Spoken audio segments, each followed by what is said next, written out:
ازيكم؟ كنت نزلت فيديو من حوالي 3-4 ايام بيتكلم على اللي بيحصل لما ساعات الاولاد بياخدوا نظرة حد من اهلهم الام او الاب تجاه الطرف التاني.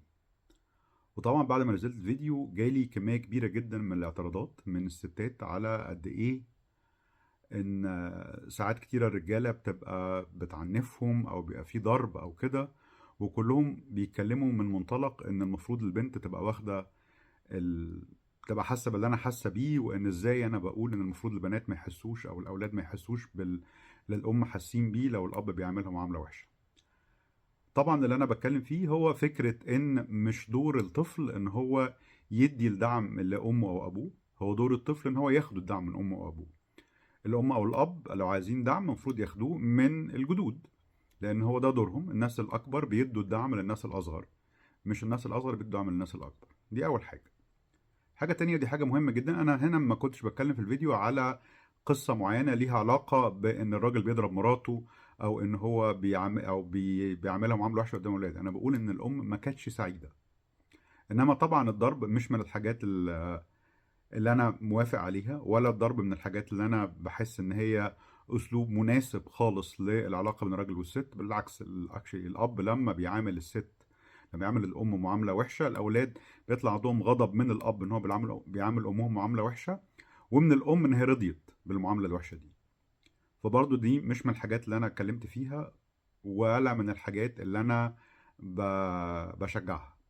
حاجة تالتة، دي حاجة برضو اكتشفتها من ردود أفعال الناس، لأن ناس كتيرة قوي علقت على الموضوع ده، رجالة بقى، هو إن هم كتير حاسين إن فعلا الست، خصوصا لو حصل طلاق، ان الست ابتدت تجتذب الاولاد ناحيتها وبتكرههم في الراجل.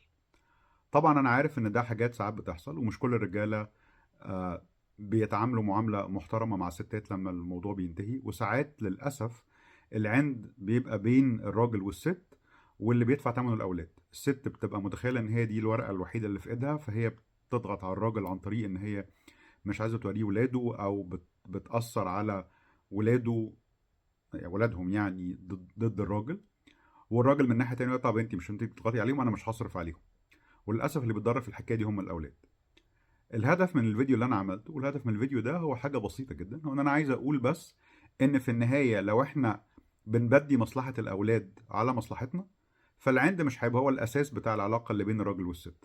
ده مش معناها ان لو الناس مش متوافقين مع بعض انهم يفضلوا مع بعض خالص. انا دايما عمري ما قلت ان المفروض الجواز يبقى هو احسن حاجه، او ان الناس تفضل متجوزين دي احسن للاولاد، مش شرط. انما هو الاحسن للاولاد ان الام والاب يكونوا بيحترموا بعض. فلو بيحترموا بعض هم متجوزين هايل، لو بيحترموا بعض هم مش متجوزين مفيش مشكله، بس لازم يحترموا بعض. والاحترام ده بيجي بالمعامله الكويسه، الاحترام ده بيجي بان انا الاهم ان انا ابدي مصلحه الاولاد على مصلحتي انا، او على ان انا اثبت ان انا جوزي كان سيء، او ان مراتي دي ما كانتش تستاهل، او الكلام ده، عشان الولاد ما لهمش ذنب. الكبار بياخدوا قرارات، وللاسف اللي بيقع فيها هم الاولاد الصغيرين. شكرا.